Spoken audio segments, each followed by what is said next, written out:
Hello students, welcome back. जैसे कि हम अपना पार्ट जो पढ़ रहे थे, क्या था? अंतिम दौर एक। किस तरीके से अंग्रेजों ने अपना जो है स्थापित यहाँ शुरू किया, किस तरीके से उन्होंने राज किया, ये सब चीज़ें हमने देखी। अब इसी का फर्स्ट पार्ट में हम आपको सारी चीज़ें बता चुके हैं सन 1857 की क्रांति तक। अब इन्हीं के अलावा बहुत से और अन्य आंदोलन हुए और जो दो मुख्य जो जातियां थी यहाँ पर, हिंदू और मुसलमान, उनके धर्मों में बहुत से सुधार हुए। उन सुधारों को हम देखेंगे अब पहले पार्ट में, और साथ में ये भी देखेंगे उसके अलावा और कितने आंदोलन हुए। चलिए देखना शुरू करते हैं।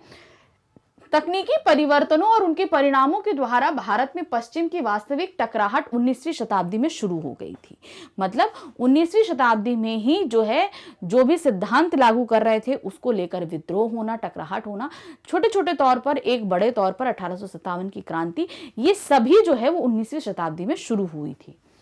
विचारों के क्षेत्र में भी परिवर्तन हुआ, मतलब सबके विचार बदल रहे थे। अभी तक तो ये काफी हद तक लोग उम्मीद कर रहे थे कि अंग्रेजों में उदारता आ जाएगी, हो जाएगा, लेकिन जब एक जगह से विद्रोह शुरू हुआ तो ये समझ में आने लगा कि परिवर्तन नहीं होगा, अपने आप परिवर्तन नहीं होगा, हमको परिवर्तन लाना पड़ेगा। पहली प्रक्रिया अल्पसंख्यक अंग्रेजी पढ़े लिखे वर्ग तक सीमित थी, यानी कि अल्पसंख्यक वो बहुत से कम लोग थे। पहला परिवर्तन कहां पर आया था आपका? इन्होंने बोला ना, पहली प्रक्रिया कहां शुरू हुई? अल्पसंख्यक अंग्रेजी पढ़े लिखे, यानी कि जो भारतीय थे और जिन्होंने अंग्रेजी पढ़ लिख ली थी और पश्चिमी सभ्यता को समझ लिया था, वो अल्पसंख्यक थे। क्यों अल्पसंख्यक थे? क्योंकि उनकी संख्या कम थी। तो पहली प्रक्रिया वहां तक सीमित थी और उसमें लगभग हर पश्चिमी चीज के प्रति प्रशंसा का भाव था। और इन सब के अंदर क्या था? जिन्होंने थोड़े हद तक अंग्रेजी सीखी थी और पश्चिमी सभ्यता को जाना था, तो वो लोग क्या थे? वो जो है अंग्रेजी या पश्चिमी सभ्यता की बहुत प्रशंसा करते थे, उन्हें ये सभ्यता बड़ी अच्छी लगती थी। हिंदू धर्म के कुछ सामाजिक रीति रिवाजों से खिन्न होकर बहुत से हिंदू ईसाई धर्म की ओर आकर्षित हुए और बंगाल में कुछ प्रसिद्ध व्यक्तियों ने भी धर्म परिवर्तन कर लिया। तो हिंदू धर्म में ऐसी बहुत सी कुरीतियां थी जिनसे खिन्न होकर लोग धर्म परिवर्तन कर रहे थे। बंगाल में भी किए और जिनमें लोगों ने ईसाई धर्म अपनाया, ठीक है। और इससे पहले भी हमने पढ़ा था कि बहुत से लोगों ने इस्लाम धर्म भी अपनाया था। तो इस तरीके से बहुत से लोग जो हैं वो धर्म परिवर्तन कर रहे थे। राजा राम मोहन रॉय ने हिंदू ब्रह्म समाज की स्थापना समाज सुधारवादी आधार पर की थी। तो उन्होंने एक नया समाज की स्थापना करी थी जिसको उन्होंने नाम दिया था ब्रह्म समाज, जिसमें हिंदुओं के ही रीति रिवाज और सारी संस्कृतियां अपनाई जा रही थी, लेकिन सुधारों के साथ में। जो कुरीतियां थी उनको उस ब्रह्म समाज में कोई एंट्री नहीं थी। उसके बाद केशव चंद्र ने उसे लगभग ईसाई रूप दे दिया। बाद में क्या किया?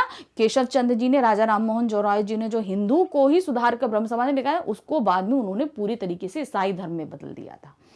बंगाल के उभरते हुए मध्य वर्ग पर ब्रह्म समाज का बड़ा प्रभाव पड़ा, लेकिन धार्मिक आस्था के रूप में वह बहुत कम लोगों तक सीमित रहा। तो मतलब बंगाल में इसका बहुत ज्यादा प्रभाव पड़ा था, लेकिन ये ज्यादा फैलाव नहीं ले सका। मतलब काफी लोगों में जो है वो प्रसारित नहीं हो सका ये धर्म। भारत के अन्य स्थानों पर भी ऐसी ही प्रवृत्तियां काम कर रही थी, मतलब और भी जगहों पर यही प्रवृत्ति थी, और हिंदू धर्म के कठोर सामाजिक ढांचे के विरुद्ध असंतोष उभर रहा था। 19वीं शताब्दी के उत्तरार्ध में स्वामी दयानंद सरस्वती ने एक अत्यंत महत्वपूर्ण सुधार आंदोलन की शुरुआत की, लेकिन उसकी जड़ पंजाब के हिंदुओं में जमी। मतलब कि यहां पर अब कौन आ गए थे? दूसरे सुधारक हमारे 19वीं शताब्दी के उत्तरार्ध, मतलब जब जो शुरू हुआ था तब की बात में हम बता रहे हैं। स्वामी दयानंद सरस्वती जी, इन्होंने भी जो है सुधार आंदोलन शुरू किया, लेकिन सबसे पहले इसकी जड़ें कहां जमी? जाके पंजाब में। पंजाब में जो हिंदू थे, यह आर्य समाज का आंदोलन था और नारा था वेदों की ओर लौटी। यानी कि ये कौन सा समाज स्थापना की गई थी? आर्य समाज की, और इसका नारा था वेदों की तरफ लौटिए। इस नारे का वास्तविक अर्थ था वेदों के समय से आर्य धर्म में होने वाले विकास का निषेध। यानी कि जो हमारा समय से शुरू से चला आ रहा है उसमें जो कुरीतियां हैं उनको हटाना है, हमें उन्हें नहीं मानना है। मतलब बिना सोचे समझे जिन रीति रिवाजों को, ऐसी जो हमको तकलीफ पहुंचा रही है, हम बिना सोचे समझे जिनको मानते चले जा रहे हैं, उन चीजों को हमें अपने धर्म या समाज से हटाना है। यह बात महत्वपूर्ण है कि इसका प्रसार मुख्य रूप से पंजाब और संयुक्त प्रदेशों के हिंदू मध्य वर्ग में हुआ। एक समय ऐसा आया जब सरकार ने इसे राजनीतिक दृष्टि से क्रांतिकारी आंदोलन समझती थी। तो मतलब इसमें इतना बदलाव करने की क्षमता थी कि सरकार ने इसे क्रांतिकारी आंदोलन का रूप बता दिया था। लड़के लड़कियों में समान रूप से शिक्षा के प्रसार में, स्त्रियों की स्थिति का सुधार करने में और दलित जातियों के स्तर को ऊंचा उठाने में इसने बहुत बड़ा काम किया था।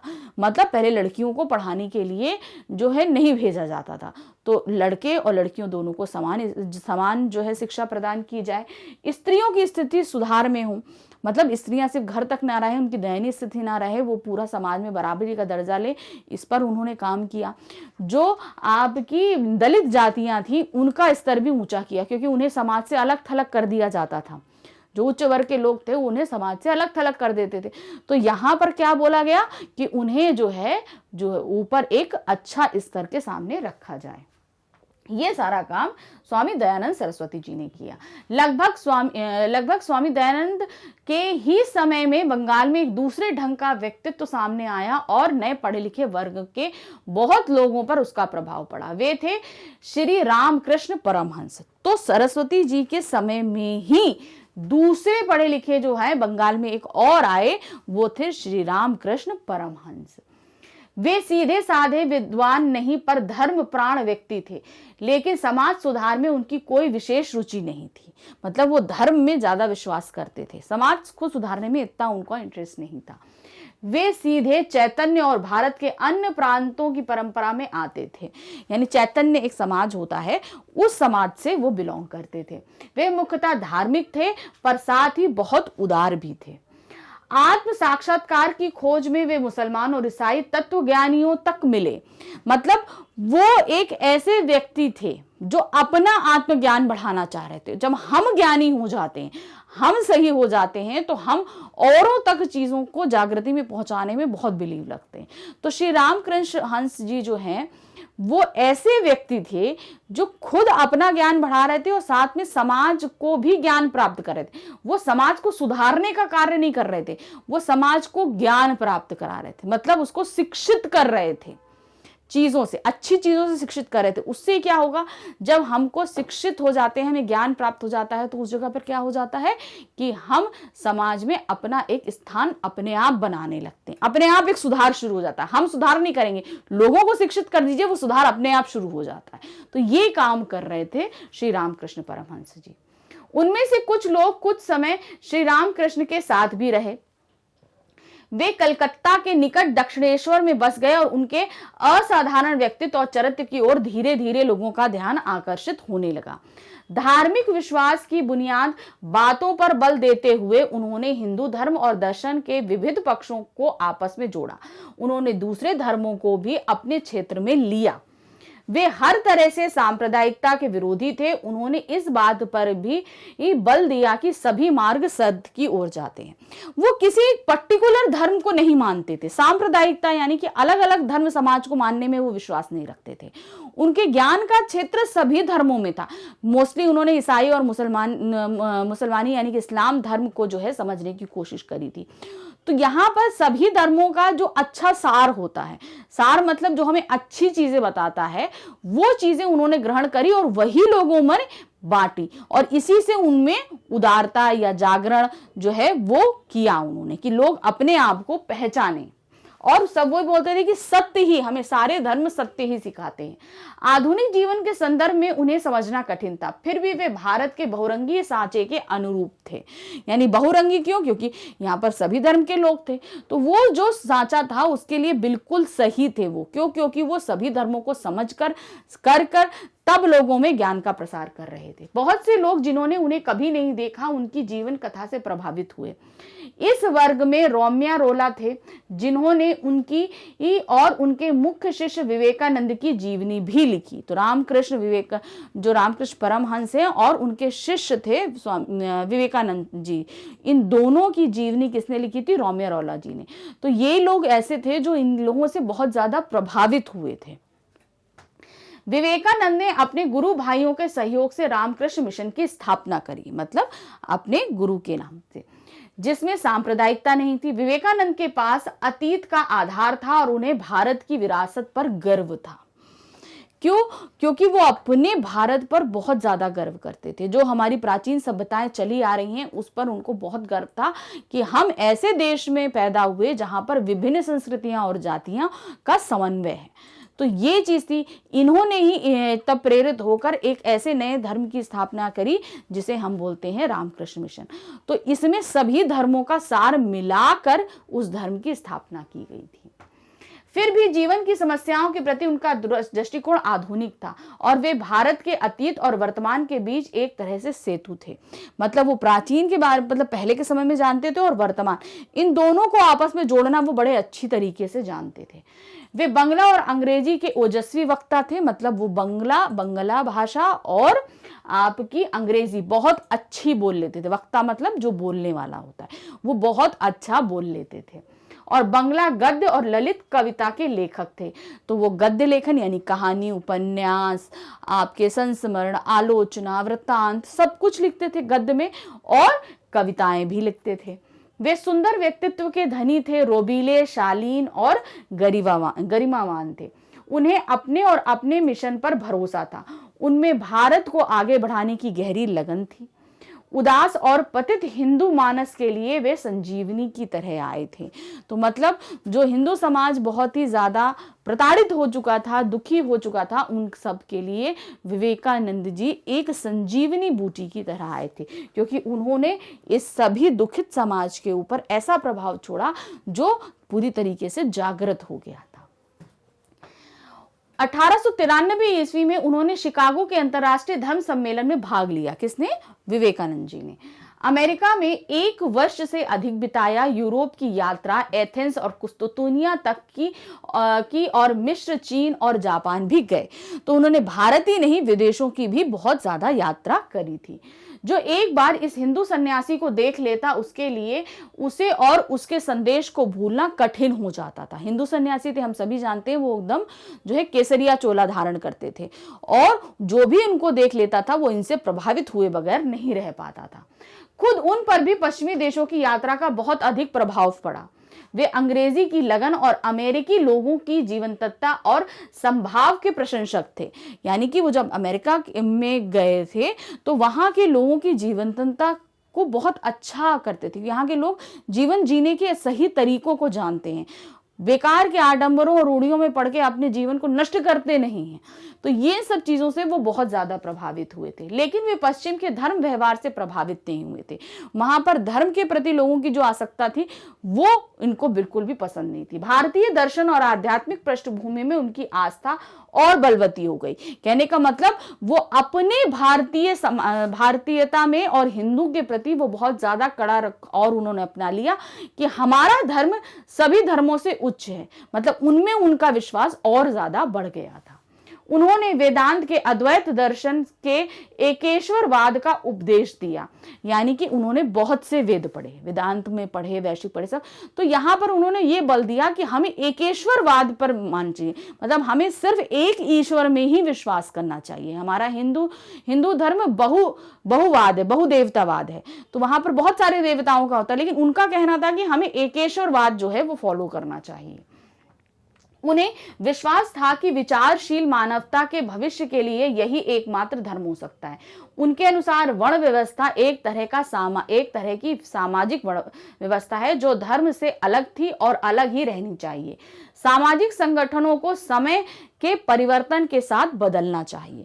मतलब अगर हमारे अभी जो चल रहा है तो आने वाली परिस्थितियां अलग होंगी, तो हमें समय के साथ अपनी चीजों में परिवर्तन लाते रहना चाहिए। तो ऐसा ही समाज या ऐसा ही धर्म जो है वो सालों तक चल और टिक सकता है। तो ये उनका मानना था कि हमें परिवर्तन करते रहना चाहिए। विवेकानंद के कर्मकांड के निरर्थक तात्विक विवेचना और तर्कों की घोर निंदा की, विशेषकर ऊंची जाति की छुआछूत पे। मतलब वो कर्मकांड जो होते थे, जो हम लोग हिंदू चीजों को मानते हैं, आडंबर करते हैं, वो उसके विरोधी थे। खास तौर से जो उच्च जाति के लोग छुआछूत पर विश्वास करते थे। हमने आपको पहले भी बताया था कि उस समय जो दलित जाति या निम्न जाति के लोग होते थे, उनको एकदम अलग थलग कर दिया जाता था। उनका पूरा एक अलग गांव था, उन्हें गांव में प्रवेश वर्जित था। जिस कुएं, जो उच्च लोगों का कुआं अलग था, उनका कुआं अलग था। मंदिर में प्रवेश वर्जित था। आप सामाजिक त्योहारों में पार्ट नहीं कर सकते थे, मेलों में नहीं जा सकते थे। तो ये दलित जाति या निम्न जातियों को एकदम अलग थलग कर दिया जाता था। तो इस चीज के वो सबसे ज्यादा विरोधी थे। वो मानते थे कि हम सभी मनुष्य हैं और ये सब चीजें बिल्कुल आडंबर है, ऐसा नहीं होना चाहिए। विवेकानंद ने बहुत सी बातें कही, लेकिन जिस एक बात के बारे में उन्होंने अपने लेखन और भाषणों में बार बार लिखा, वह थी अभय, यानी कि निडर रहो। उनके अनुसार अगर दुनिया में कोई पाप है, वह दुर्बलता है। हर तरह की दुर्बलता से बचो। दुर्बलता पाप है, दुर्बलता मृत्यु है। उपनिषदों की यही महान शिक्षा थी और सत्य की कसौटी है। लेकिन कोई भी चीज जो तुम्हें शारीरिक, बौद्धिक या आध्यात्मिक दृष्टि से कमजोर बनाती है, उसे जहर की तरह छोड़ दो। उसमें कोई जीवन नहीं है, वह सत्य नहीं हो सकती। सत्य मजबूत बनाता है, सत्य पवित्रता है, सर्व ज्ञान है। तो यहां पर उन्होंने ये बताया कि जो भी चीज आपको कमजोर कर रही है, उसको छोड़ दो। कहने का मतलब, धर्म अगर आपको कमजोर कर रहा है तो उस धर्म को परिवर्तित कर दो। तो यहां पर आपको किसी भी तरीके की दुर्बलता अगर जिस चीज से भी फील हो रही है, आप उस चीज को त्याग दो। आपको कमजोर नहीं होना, क्योंकि कमजोर व्यक्ति किसी भी क्षेत्र में प्रगति नहीं कर सकता। जब खुद नहीं कर सकता तो समाज की क्या करेगा। ये उनकी सोच थी।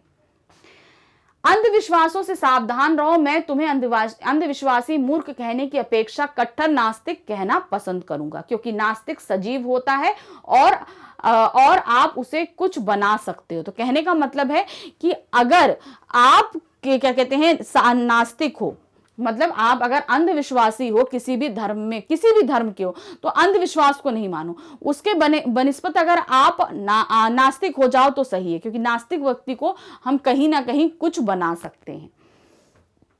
लेकिन अगर अंधविश्वास घर कर ले तो दिमाग गायब हो जाता है, बुद्धि क्षीण होने लगती है और जीवन का पतन होने लगता है। हमारे अंदर अगर कोई अंधविश्वास बैठ जाए तो हम क्या है, हम सोचना बंद कर देते हैं। हमारा सारा फोकस उसी अंधविश्वास के आसपास हो जाता है। हम कुछ भी अच्छा नहीं सोच सकते, आगे बढ़ ही नहीं सकते। तो अंधविश्वास हमें क्या करता है, एक कुएं में धकेल के ले जाता है, जहां पर हमारा पतन शुरू हो जाता है।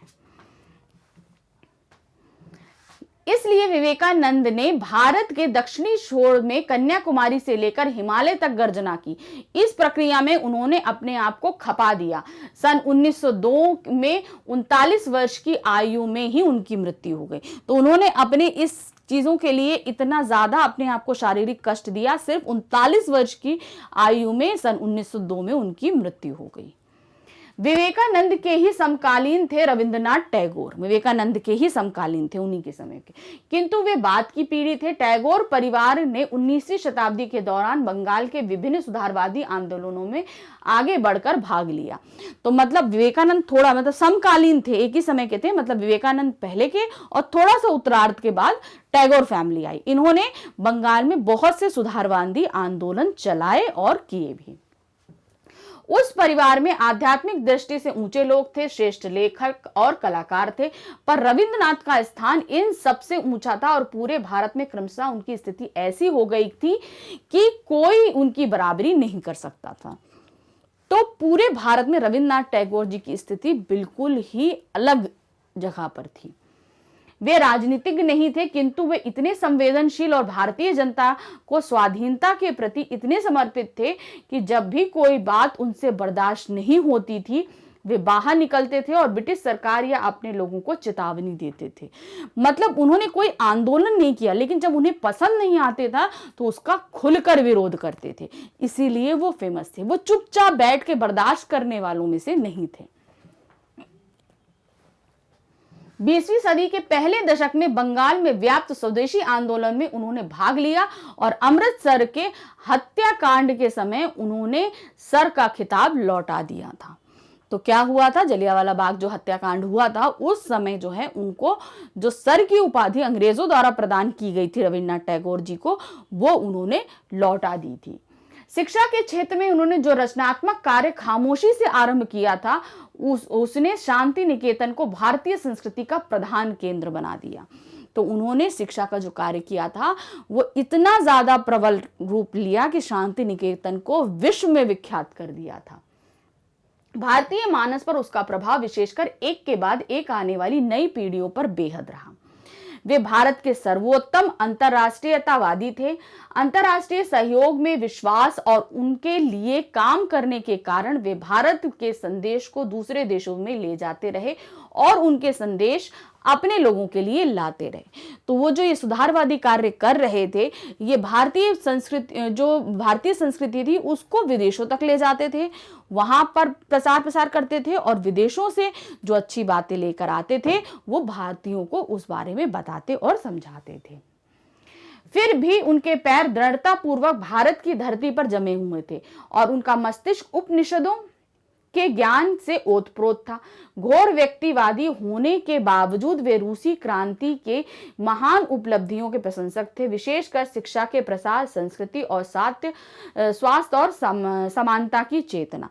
तो रूसी क्रांति जो हुई थी उसमें जो चीजें थी उसके वो बहुत बड़े प्रचारक थे, क्योंकि वहां पर स्वास्थ्य के लिए बल था, शिक्षा के लिए बल था। तो ये सब चीजें जो हैं रविन्द्रनाथ टैगोर जी को बहुत ही ज्यादा उत्तेजित करती थी। टैगोर ने भारत की उसी तरह बहुत अधिक सेवा की जैसे कि एक दूसरे स्तर पर गांधी ने की थी। तो टैगोर जी ने जो है वो जिस तरीके की सेवा करी थी वैसे जैसे कि गांधी जी का नाम हम सभी जानते हैं, टैगोर जी का नाम हम बहुत कम जानते हैं, लेकिन टैगोर जी ने अपनी किताबों के माध्यम से लोगों के अंदर बहुत जागृति पैदा करी थी। तो जब लोगों के अंदर जागृति आ जाती है तो वो फिर गलत चीज के लिए चुप नहीं बैठ पाते। अर्थात उन्होंने लोगों को एक सीमा तक इस बात के लिए विवश किया कि वे अपने विचारों के संकीर्ण घेरे से बाहर निकलकर मानवता को प्रभावित करने वाले व्यापक प्रश्न पर ध्यान दें। टैगोर भारत के सबसे बड़े मानवतावादी थे।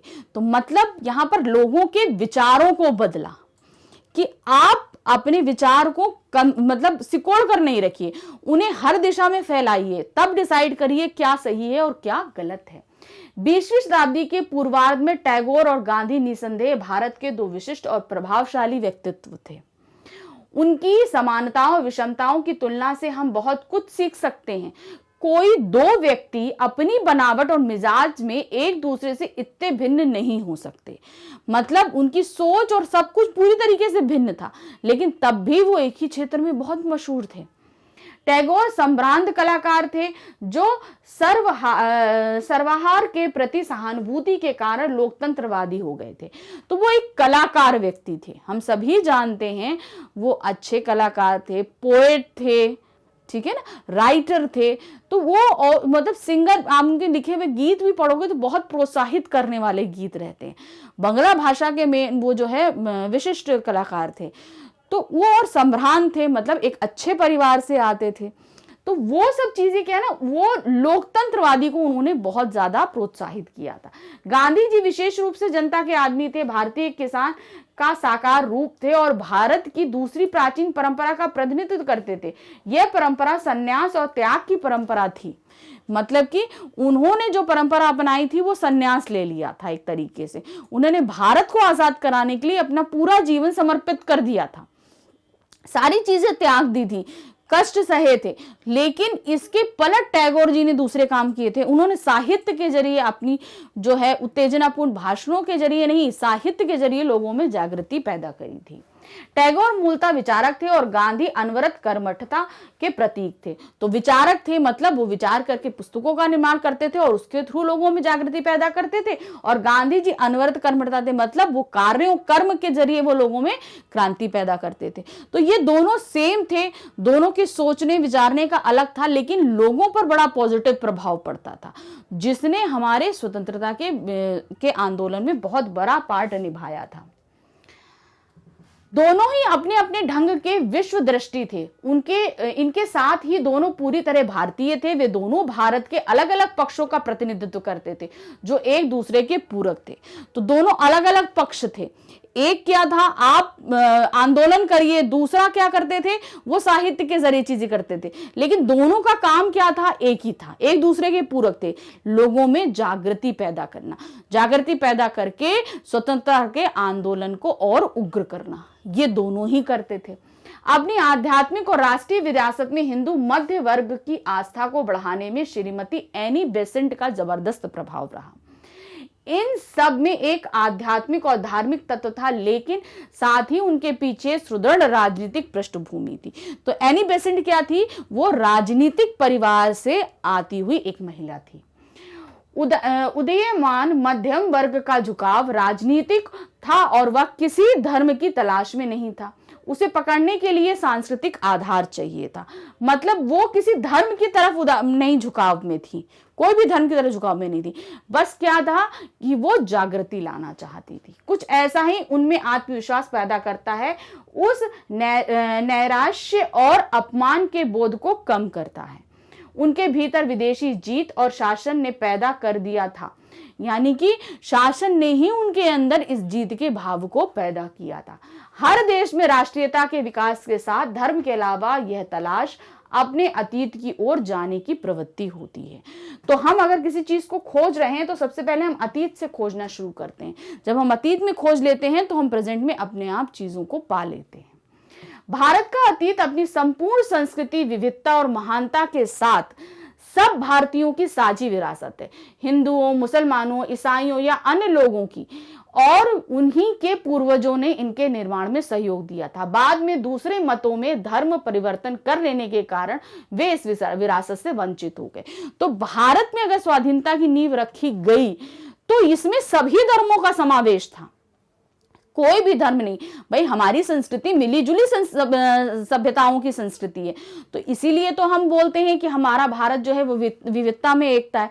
तो उसमें सभी धर्म आए, हिंदू हैं, मुसलमान हैं, ईसाई हैं, अन्य जो भी आए, ये सभी आए। बहुत से धर्मों लोगों ने एक दूसरे में धर्म परिवर्तन किए, तो कोई दूसरे धर्म से हम वंचित रह जाते हैं। लेकिन तब भी हमारी विरासत क्या है, वो विविध संस्कृतियों की विरासत है। प्राचीन दर्शन और साहित्य, कला और इतिहास में कुछ सांत्वना दी। राममोहन रॉय, दयानंद सरस्वती, विवेकानंद और अन्य लोगों ने नए विचारात्मक आंदोलन चलाए। एक और उन्होंने अंग्रेजी साहित्य की समृद्ध साहित्य धारा से रसपान किया, वहीं दूसरी ओर उनका मानस भारत के प्राचीन मनीषियों और शूरवीरों के विचारों और कार्यों से, उन पुरागाथाओं और परंपराओं से भरा था जिन्हें उन्होंने बचपन में ही आत्मसात किया था। तो यहाँ पर हमारे सामने अगर हमारी संस्कृतियां बहुत सारी थी, तो बहुत सारे सुधारक और विचारक भी आए जिन्होंने भारतीय संस्कृति में बहुत बड़ा योगदान दिया और भारत के इतिहास को बदलने में बहुत बड़ा योगदान दिया। तो ये सब जो है अलग अलग क्षेत्र से थे, लेकिन इनका कार्य क्या था, जनता की जागृति करना, और ये उन्होंने किया। इनमें से बहुत सी बातें मुसलमान जनता में भी समान रूप से प्रचलित थी। वे लोग परंपराओं से भली भांति परिचित थे। तो बहुत से लोग जो हैं वो ऐसा नहीं कहते कि हमारी किसी एक संस्कृति का या किसी एक सभ्यता का चीज थी। यहाँ पर मुसलमानों की तरफ से भी आए, उन्होंने भी इन बदलावों को अपनाया और चीजों को समझा और परखा और जाना। लेकिन धीरे धीरे विशेष रूप से उच्च वर्ग के मुसलमानों के द्वारा यह महसूस किया जाने लगा कि उनके लिए अर्ध धार्मिक परंपराओं से जुड़ना बहुत मुनासिब नहीं होगा। तो मतलब जो उच्च वर्ग के मुसलमान थे, उन्होंने इस परिवर्तन में ये जानना शुरू किया कि शायद ये हमारे लिए नहीं सही है, हमें इन परिवर्तनों को नहीं एक्सेप्ट करना चाहिए। तो वो भाई सभी मुसलमान इस चीज को बड़ी अच्छी से एक्सेप्ट कर रहे थे, सब हो रहा था, लेकिन उच्च वर्ग में ये चीज जो है घर करने लगी थी। इन परंपराओं को बढ़ावा देना इस्लाम की भावना के विरुद्ध होगा। तो उन्होंने सोचा कि अगर हम इन सब भावनाओं को बढ़ावा देंगे, क्योंकि बहुत हद तक हिंदू प्रचारक सुधारक थे, तो उनका मानना था कि अगर हम इनको बढ़ावा देंगे तो ये इस्लाम के विरुद्ध हो जाएगा, हमें ऐसा नहीं करना चाहिए। उन्होंने अपनी कौमी बुनियाद दूसरी जगह तलाश ली। कुछ हद तक उन्होंने उसे भारत के अफगान और मुगल युग में पाया, लेकिन उससे खाली जगह पूरी तरह नहीं उभर पाई। तो उनके अंदर जो ये बदलाव, ये जो सारे आ रहे थे, उन्होंने इसको कहाँ देखा? अफगान और मुगल जो थे आए थे भारत, उनमें इनको तलाशना कोशिश करी, लेकिन तब भी वो पूर्ण रूप से उस चीज को नहीं देख पा रहे थे जो उनको चाहिए थी। गदर के बाद भारत में मुसलमान इस असमंजस में थे कि वे किस ओर मुड़े। गदर मतलब जब मुगल, अफगान, जब ये सब चीजें आना जाना चल रहा था तो मुसलमान किस तरफ जाएं उन्हें समझ में नहीं आ रहा था। ब्रिटिश सरकार ने जानबूझकर हिंदुओं की तुलना में उनका दमन कहीं अधिक किया और इस दमन का प्रभाव विशेष रूप से उन मुसलमानों पर पड़ा जिनसे नया मध्य वर्ग या बुजुर्ग वर्ग पैदा होता है। तो इन लोगों ने, ब्रिटिशों ने ज्यादा हद तक मुसलमानों पे ज्यादा पतन किया। कारण क्या था कि वो चाहते थे कि ये वर्ग कम है, तो इस पे अगर हम ज्यादा पतन करेंगे तो इसका नाश जल्दी होगा। तो इन लोगों ने जो है मुसलमानी वर्ग पर कुछ ज्यादा ही अत्याचार और कड़े नियम लगाए। सन 1870 के बाद उनके प्रति ब्रिटिश नीति में धीरे धीरे परिवर्तन हुआ। फिर जब उन्होंने देखा कि कुछ ज्यादा ही पढ़ाई से हो रहा है तो ब्रिटिश शासन ने धीरे धीरे मुसलमानों के प्रति अपनी नीति को बदला। वह उनके अधिक के अनुकूल हो गई, मतलब अब उनके अधिकारों के अनुकूल हो गई कि उनको जो कुछ चाहिए था उनके साथ चलने लगी। इस परिवर्तन का विशेष कारण ब्रिटिश सरकार की संतुलन नीति थी। फिर भी इस प्रक्रिया में सर सैयद अहमद खां की महत्वपूर्ण भूमिका रही। तो यहाँ पर ब्रिटिश शासन की ये जो संतुलन नीति थी कि वो हिंदू मुसलमानों में संतुलन चाहते थे, लेकिन तब भी इस प्रक्रिया में जो है सर सैयद अहमद जी ने बहुत महत्वपूर्ण भूमिका अपनाई थी। ब्रिटिश सरकार का रुख बदलने में सर सैयद अहमद जी ने बहुत बड़ी भूमिका निभाई थी। उन्हें इस बात का भरोसा था कि वे ब्रिटिश सत्ता के सहयोग करके ही मुसलमानों को ऊपर उठा सकते हैं। तो वो ऐसे प्रचारक थे, सुधारक थे। उनका मानना था कि हम ब्रिटिश सरकार का सहयोग करेंगे तभी हम मुसलमानों का उत्थान कर सकते हैं। वे इस बात के लिए बहुत उत्सुक थे कि ये लोग अंग्रेजी शिक्षा को स्वीकार कर लें। उन्होंने यूरोपीय सभ्यता को जिस रूप में देखा था उसका उन पर गहरा प्रभाव था। वास्तव में यूरोप में लिखे उनके कुछ पत्रों से जाहिर होता है कि वे इतने चकाचौंध थे कि उनका संतुलन डगमगाया सा था। तो सर सैयद अहमद जी पश्चिमी सभ्यता और यूरोपीय सभ्यता से बहुत ज्यादा प्रभावित थे। वो चाहते थे कि मुसलमानी लोग जो हैं वो अंग्रेजी पढ़ें, समझें और सीखें ताकि अंग्रेजों के साथ उनका समन्वय ज्यादा से अच्छा हो सके। तो जब वो यूरोपीय सभ्यता और पश्चिमी सभ्यता से बहुत ज्यादा प्रभावित हो गए तो वो अपने नियम कायदों से डगमगाने लगे थे। उनका व्यक्तित्व खुद अपने आप में डगमगाने लगा था। सर सैयद उत्साही सुधारक थे। वे आधुनिक वैज्ञानिक विचारों के साथ इस्लाम का मेल बैठाना चाहते थे। वे नए ढंग की शिक्षा को बढ़ावा देना चाहते थे। राष्ट्रीय आंदोलन के आरंभ से वे भयभीत हुए थे क्योंकि उनका विचार था कि ब्रिटिश अधिकारियों का किसी भी तरह का विरोध करने के कारण उन्हें अपने शैक्षिक कार्यक्रमों में उनकी सहायता नहीं मिलेगी। तो यहाँ पर सर सैयद अहमद बहुत उत्साही व्यक्ति थे, सुधारक थे, सब कुछ था, लेकिन वो अंग्रेजी शासनों का विद्रोह नहीं करते थे। क्यों? क्योंकि उनका मानना था कि अगर हम विद्रोह करेंगे तो हम जो शिक्षा का प्रचार प्रसार करना चाहते हैं वो जो है उसमें अंग्रेजी सरकार का हमें सहयोग नहीं मिलेगा। इसलिए वो अंग्रेजी शासन का किसी भी हद में विद्रोह नहीं पसंद करते थे। उन्हें यह सहायता जरूरी मालूम होती थी, इसलिए उन्होंने मुसलमानों में ब्रिटिश विरोधी भावना को कम करने की कोशिश की और उन्हें नेशनल कांग्रेस से जो उस समय आकार ले रही थी हटाने की कोशिश करी। तो सर सैयद अहमद जी ने मुसलमानों को जो कांग्रेस, नेशनल कांग्रेस जन्म ले रही थी, वो क्या कर रही थी? वो भारत में स्वतंत्रता के आंदोलन को उग्र कर रही थी। तो यहां वो चाहते थे कि मुसलमान उसमें भाग नहीं ले, नेशनल कांग्रेस का पार्ट नहीं बने और किसी भी तरह के स्वतंत्रता आंदोलन या विद्रोही आंदोलन में कोई भी मुसलमान पार्ट नहीं करे, क्योंकि वो चाहते थे कि शिक्षा का जो वो कार्यक्रम करना चाहते हैं उसमें किसी तरह का भी जो है विघन उत्पन्न ना हो। क्योंकि अगर मुसलमान विघन उत्पन्न करेंगे किसी भी स्वतंत्रता आंदोलन में पार्ट करके तो क्या होगा, उनका जो ये शिक्षा प्रसार का कार्यक्रम कर रहे थे सर सैयद अहमद जी, उसमें विरोध उत्पन्न हो जाता। उन्होंने जिस अलीगढ़ कॉलेज की स्थापना की उसका एक घोषित उद्देश्य था भारत के मुसलमानों को ब्रिटिश ताज की योग्य और उपयोगी प्रजा बनाना।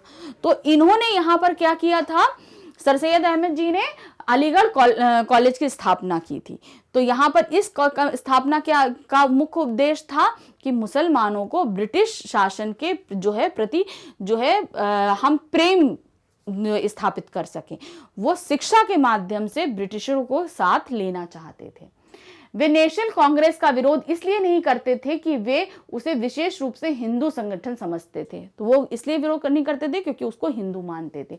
उन्होंने उसका विरोध इसलिए किया क्योंकि वे अंग्रेजों की सहायता और सहयोग चाहते थे। तो वो इसलिए विरोध नहीं कर रहे थे कि ये हिंदू संगठन है, वो इसलिए विरोध कर रहे थे क्योंकि वो अंग्रेजों से सहायता चाहते थे। उन्होंने यह दिखाने की कोशिश की कि कुल मिलाकर मुसलमानों ने गदर में हिस्सा नहीं लिया और वे ब्रिटिश सत्ता के प्रति वफादार रहे। तो वो ये बताना चाहते थे कि मुसलमान किसी भी तरह के क्रांतिकारी आंदोलन में भाग नहीं ले रहे हैं, वो ब्रिटिश शासन के साथ में हैं। वे किसी रूप में हिंदू विरोधी या सांप्रदायिक दृष्टि से अलगाववादी नहीं थे, वो हिंदुत्व का विरोध नहीं करते थे। उन्होंने कहा, याद रखो, हिंदू और मुसलमान ये शब्द सिर्फ धार्मिक अंतर बताने के लिए है, वरना सब लोग, चाहे वो हिंदू हो या मुसलमान, यहाँ तक कि ईसाई भी जो इस देश में रहते हैं, इस दृष्टि से सब एक ही राष्ट्र लोग हैं। तो वो कहते थे कि हम यहाँ ना हिंदू हैं, ना मुसलमान हैं, ना ईसाई हैं, हम सब एक ही राष्ट्र में रहते हैं और हम सभी भारत राष्ट्र के ही बंदे हैं। ये चीज, वो हिंदू विरोधी नहीं थे, वो खाली अंग्रेज का विरोध इसलिए नहीं करते थे क्योंकि वो अपने कार्यक्रम के लिए अंग्रेजों का साथ चाहते थे। अब यहां पर क्या आएगा, सर सैयद अहमद खां का प्रभाव मुसलमानों में उच्च वर्ग के कुछ लोगों तक ही सीमित था। उन्होंने शहरी, देहाती, आम जनता से संपर्क नहीं किया, मतलब वो कुछ ही लोगों तक सीमित ही थे। सर सैयद अहमद के कई योग्य और उल्लेखनीय सहयोगी थे। सर सैयद अहमद अपने प्रयत्न में इतनी दूर तक सफल हुए कि मुसलमानों में अंग्रेजी शिक्षा आरंभ हो गई। मतलब उन्होंने इतना प्रयास किया कि मुसलमान वो अंग्रेजी शिक्षा की तरफ अग्रसर हो गए। उनका दिमाग राजनीतिक आंदोलन से हट गया। एक मुस्लिम एजुकेशनल कॉन्फ्रेंस शुरू की गई और उसमें नौकरियां और दूसरे पेशों में उभरते हुए मध्य वर्ग के मुसलमानों को आकर्षित किया। तो ये जो संगोष्ठियां करी जा रही थी, इसमें मध्य वर्ग के मुसलमान बहुत ज्यादा आकर्षित हो रहे थे और पार्ट भी ले रहे थे। ये बात ध्यान देने की है कि गदर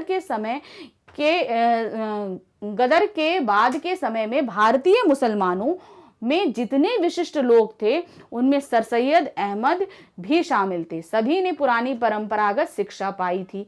हाँ, उनमें कुछ लोगों ने बाद में अंग्रेजी का ज्ञान हासिल किया। नई पश्चिमी शिक्षा ने तब भी उनके बीच कोई उल्लेखनीय व्यक्तित्व पैदा नहीं हुआ था। मतलब सर सैयद अहमद जी ने जो भारत की जो स्वतंत्रता की संगोष्ठियां होती थी, उसमें बहुत ही बढ़ चढ़कर भाग लिया था। हम ये नहीं कह रहे नहीं लिया था, स्वतंत्रता के आंदोलन में पार्ट नहीं लेना चाहते थे, लेकिन वो हर जगह मौजूद थे और उन्होंने एक नई सभ्यता और संस्कृति की तरफ विमुख करने, यानी कि लोगों को शिक्षित करने की तरफ उन्होंने जो कदम उठाया था, वो उसमें बाधा नहीं चाहते थे। सन 1912 में भारत में मुस्लिम दिमाग के विकास की ही दृष्टि से उल्लेखनीय है। मतलब 1912 में जो विद्रोह क्रांति हुई, वो मुस्लिम समाज द्वारा ही उल्लेखनीय ज्यादातर रही हैं। उस साल 2 नए साप्ताहिक निकलने शुरू हुए। मतलब साप्ताहिक मतलब सप्ताह में 2 बार निकलने वाली पत्रिकाएं हुए। उर्दू में अल हिलाल और अंग्रेजी में द कॉमरेड। तो 2 ऐसे साप्ताहिक उस समय निकलना शुरू हुए थे। ये कहाँ की बात कर रहे हैं, बंगाल की बात कर रहे हैं। अल हिलाल का आरंभ अब्दुल कलाम आजाद, कांग्रेस के वर्तमान सभापति, तो वहां उस समय वर्तमान जो कांग्रेस के सभापति थे अब्दुल कलाम आजाद, उन्होंने निकालना शुरू किया था, जो था अल हिलाल ने किया। ये 24 वर्ष के प्रतिभाशाली नवयुवक थे जो 15 से 20 वर्ष की आयु में ही अपने अरबी और फारसी के ज्ञान और गहन अध्ययन के लिए प्रसिद्ध हो गए थे। तो मतलब ये सिर्फ कितने साल के थे, 24 वर्ष के थे और बहुत ही प्रतिभाशाली थे। इनको अरबी और फारसी का बहुत ही अच्छा ज्ञान था और इसीलिए वो प्रसिद्ध भी हुए थे। इसके साथ उन्होंने बाहर की इस्लामी दुनिया के बारे में जानकारी हासिल की और उन सुधारवादी आंदोलन के बारे में भी जो वहां चल रहे थे। तो बहुत ही इस्लामिक कंट्रीज और भी थी, तो उनसे भी इन्होंने बहुत सारी चीजें देखी, समझी और उन सुधारवादी आंदोलनों से बहुत ज्यादा प्रेरणा ली थी। उन्होंने धर्म ग्रंथों की व्याख्या बुद्धिवादी दृष्टिकोण से की, यानी कि वो जब धर्म ग्रंथों को पढ़ते थे अपनी बुद्धि और समझ के साथ अपने व्यूज पर पहुंचते थे। वो वे इस्लामी देशों में किसी भी अन्य भारतीय मुसलमान की अपेक्षा अधिक प्रसिद्ध हुए। उनका दृष्टिकोण अधिक उदार और तर्कसंगत था, मतलब उनका जो देखने का नजरिया था वो थोड़ा पोलाइट था, और जो भी चीजों का डिसीजन लेते थे वो तर्कों के साथ, यानी सबूतों के साथ कि ये सही है तो इसके ये तर्क है, ये गलत है तो इसलिए ये गलत है, तो उसमें तर्क होते थे। इस कारण वे पुराने नेताओं के सामंती संकीर्ण धार्मिकता और अलगाववादी दृष्टिकोण से दूर थे। तो जो पुराने नेता जो धार्मिक ढर्रे पर चले आ रहे थे, एक ही ढर्रे पर चलते चले राजनीति करते आ रहे थे, तो इनकी सोच उनसे बिल्कुल अलग थी। अपने इसी दृष्टिकोण के कारण वे अनिवार्य रूप से भारतीय राष्ट्रवादी थे। आजाद की शैली में उत्तेजना और तेजस्विता थी। तो ये क्या थे, इसी समय जो है आजाद आए थे, तो उनके क्या था, वो तेजस्वी थे, मतलब वो बहुत ही ज्यादा उत्तेजना रखते थे, जिस चीज के लिए बहुत ही ज्यादा पोटेंशियल के साथ लग जाते थे, जो कि कभी कभी वह फारसी पृष्ठभूमि के कारण कुछ कठिन प्रतीत भी होते थे। तो फारसी जो पृष्ठभूमि रहती है वो थोड़ी डिफिकल्ट रहती है, तो वो इसलिए थोड़ा टफ भी प्रदर्शित होते थे।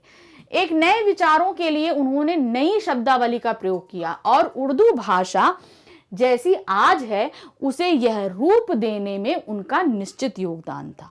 मतलब उर्दू भाषा जो आज है उसका बहुत बड़ा योगदान जो है वो अब्दुल कलाम के ऊपर है। उनमें मध्ययुगीन पंडिताऊपन, 18वीं शताब्दी की तार्किकता और आधुनिक दृष्टिकोण का विचित्र मेल था। तो मतलब वो सभी युगों के साथ जो है डिफरेंट जो है पदावली लेकर चल रहे थे। अलीगढ़ कॉलेज में सर सैयद खान ने उनका संबंध रहा, मतलब अलीगढ़ कॉलेज में जब वो थे तो सर सैयद अहमद खान के संपर्क में वो आए थे। लेकिन अलीगढ़ कॉलेज की परंपरा अलग थी और राजनीतिक सामाजिक दोनों दृष्टियों में वे रूढ़िवादी थे। कौन? अब कलाम जी। तो वो दोनों जो है वो बहुत ही ज्यादा रूढ़िवादी होने के कारण वो उनके संपर्क में ज्यादा नहीं आ पाए। सर सैयद क्या थे, वो शिक्षा के प्रति ज्यादा उदासीन थे और ये राजनीतिक और सामाजिक सुधार की वजह दोनों के समझ में मेल नहीं खा रही थी चीजें। अपने विद्यार्थियों के सामने वे जो मुख्य लक्ष्य रखते थे वह था निचले दर्जे की सरकारी नौकरी में प्रवेश करना। तो ये क्या चाहते थे कि निचले दर्जे की जो सरकारी नौकरियां हैं उसमें किसी तरीके से प्रवेश पा लीजिए, तो उससे क्या होगा, सरकार में भारतीयों की पैठ ज्यादा हो जाएगी। इसके लिए सरकार समर्थक रवैया अनिवार्य था और राष्ट्रवाद और विद्रोह के लिए कोई गुंजाइश नहीं थी। तो इसके लिए हमें क्या करना पड़ता भाई, ब्रिटिश शासन के साथ रहना पड़ता, तो हमें विद्रोह का कहीं कोई गुंजाइश नहीं थी। अलीगढ़ कॉलेज का समुदाय अब नए मुसलमान बुद्धिजीवियों का नेतृत्व कर रहा था और कभी कभी प्रकट रूप से पर अधिकतर पर्दे के पीछे से लगभग हर मुस्लिम आंदोलन को प्रभावित कर रहा था। मुस्लिम लीग की स्थापना मुख्य रूप से इन्हीं लोगों का प्रयास से हुई थी। तो ये सर सैयद अहमद खान, कलाम, अब्दुल कलाम, इन सभी की जो बहुत ही सरसर प्रयास से ही मुस्लिम लीग की स्थापना हुई थी। अब्दुल कलाम आजाद ने इन पुरापंथी और राष्ट्र विरोधी भावना के गढ़ पर हमला किया। यह काम उन्होंने ऐसे विचारों के प्रसार से किया जिन्होंने अलीगढ़ परंपरा की जड़ को खोद दिया। इस युवा लेखक और पत्रकार ने मुस्लिम बुद्धिजीवी समुदाय में सनसनी पैदा कर दी। यद्यपि बुजुर्गों ने उन पर भौवे चढ़ाई, पर युवा पीढ़ी के दिमाग में उनके शब्दों में उत्तेजना पैदा कर दी। तो मुस्लिम समाज में जो है अब्दुल कलाम ने ऐसी सोच को रखा कि वो रूढ़िवादिता को तोड़कर एक नए विचार के साथ सामने आए थे। तो जो बुजुर्ग लोग थे उन लोगों ने इन सब चीजों को ज्यादा पसंद नहीं किया, जबकि नई पीढ़ी जो है वो बढ़ चढ़कर इनके विचारों के साथ बढ़ रही थी, उनके साथ होकर आगे चल रही थी। तो इस तरीके से हमने हिंदू मुसलमानों में क्या क्या चीजें जो हैं बदलाव आए, क्या क्या सुधार आए और किस तरीके से दूसरे आंदोलन संगठित हुए, हमने ये देखा। तो अब हमारे सामने जो आएंगे तिलक और गोखले, तो बहुत ही हमारे समाज सुधारक रहे। अब हम उनके बारे में देखेंगे। क्या नेशनल कांग्रेस, जिसकी स्थापना सन 1885 में, ध्यान रखिएगा डेट्स को बहुत ध्यान से याद रखना है क्योंकि ये कहीं पर भी चैप्टर के बीच से पूछी जा सकती हैं। हम आपसे बार बार कहते आए हैं जब हम चैप्टर पढ़ा रहे हो तो आप लोग बुक लेकर बैठा करिए और इंपॉर्टेंट डेट्स और इंपॉर्टेंट लाइन्स के नीचे अंडरलाइन करते हुए चला करिए। कोई भी आप मार्कर वगैरह लेकर या हाइलाइटर लेकर बैठा करिए जिससे जो है आप हाईलाइट कर सको। तो ये जो इंपॉर्टेंट डेट्स हैं ये आपको आगे कई तरह के क्वेश्चंस में पूछी जा सकती है। तो क्या हुआ, जिसकी स्थापना अब देखिए नेशनल कांग्रेस की स्थापना 1885 में हुई थी। जब वह प्रौढ़ हुई तो एक नए ढंग का नेतृत्व सामने आया। प्रौढ़ होना मतलब वो थोड़ी सी बड़ी हुई जब, तो क्या हुआ, एक अलग ढंग का जो है नेतृत्व सामने आया। ये लोग अधिक आक्रामक और अवज्ञाकारी थे, मतलब अगर कोई चीज पसंद नहीं था तो तुरंत विद्रोह कर देते थे और आज्ञा नहीं मानते थे। और बड़ी संख्या में निम्न मध्यम वर्ग विद्यार्थी और युवा लोगों के प्रतिनिधि थे। तो ये प्रतिनिधि किस वर्ग के थे, जो मध्यम निम्न मध्यम वर्ग, मतलब जो मध्यम वर्ग में भी जो नीचे के आते हैं उनके विद्यार्थियों और युवा लोगों के प्रतिनिधित्व करते थे। ये लोग इन लोगों के ज्यादा अनुयायी थे। बंगाल विभाजन के विरोध में जो शक्तिशाली आंदोलन हुआ था उसमें इस प्रकार के कई योग्य और ओजस्वी नेता उभर कर आए थे, तो बंगाल आंदोलन में जो आए थे। लेकिन इसके सच्चे प्रतीक महाराष्ट्र के बाल गंगाधर तिलक थे। उन्होंने पुराने नेतृत्व के प्रतिनिधित्व भी कम उम्र में के मराठा सज्जन गोपाल कृष्ण गोखले थे।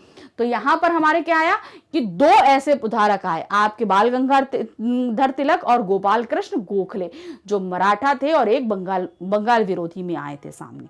तो ये दो मेन आए। क्रांतिकारी नारे हवा में गूंज उठे, तो ये लोग बहुत ज्यादा आक्रामक थे, तो हर चारों तरफ क्रांतिकारी नारे गूंज रहे थे और संघर्ष अनिवार्य था। इस संघर्ष को बचाने के लिए कांग्रेस के बुजुर्ग नेता दादा भाई नेहरू जी, जिन्होंने राष्ट्रपिता समझा जाता था, अपने अवकाश प्राप्त जीवन से वापस लाए गए थे। तो मतलब उन्होंने अपने जीवन काल से हर चीज से अलग हो गए थे, लेकिन तब भी उन्हें वापस लाया गया था। बचाव थोड़े ही दिन के लिए हुआ। 1907 में संघर्ष फिर हुआ, जिसमें पुराने उदार दल की जीत हुई। तो पुराना उदार दल जो था वो जीत गया था 1907 में, मतलब जो पुराने नेता कारगर चल रहे थे वो अपनी नीति में जीते थे। पर इसमें संदेह नहीं कि राजनीतिक दृष्टि से सजग भारत की बहुसंख्यक जनता तिलक और उनके समुदाय के पक्ष में थी। कांग्रेस की महत्ता काफी कुछ घट गई थी और बंगाल में हिंसक गतिविधियां सामने आने लगी थी। तो क्या हुआ था, माना कि पुराने जो उदारवादी नेता थे वो उस 1907 में जीत गए थे, लेकिन जो अधिकतर जन आंदोलन हो रहे थे उसमें सभी लोग जो हैं वो गोखले और तिलक की आक्रामक नीतियों को पसंद कर रहे थे, क्योंकि वो कुछ थोड़े ज्यादा लोगों को प्रभावित कर पा रहे थे। तो अब इस समय तक क्या हुआ था, नेशनल कांग्रेस का जो प्रभुत्व था वो बहुत हद तक घट चुका था। तो यहां पर हमने आपको समझा दिया कि जो अंतिम दौर चल रहा था, यानी कि अंग्रेजों के आने के बाद का जो अंतिम दौर था उसका पहला पार्ट। तो यहां पर ये पूरे 5 भागों के साथ खत्म हुआ। अब इसके बाद हमारा शुरू होगा अंतिम दौर पार्ट 2। तो इसे हम आपने नेक्स्ट वीडियो में लेकर आपके सामने उपस्थित होंगे। Thank you, bye bye.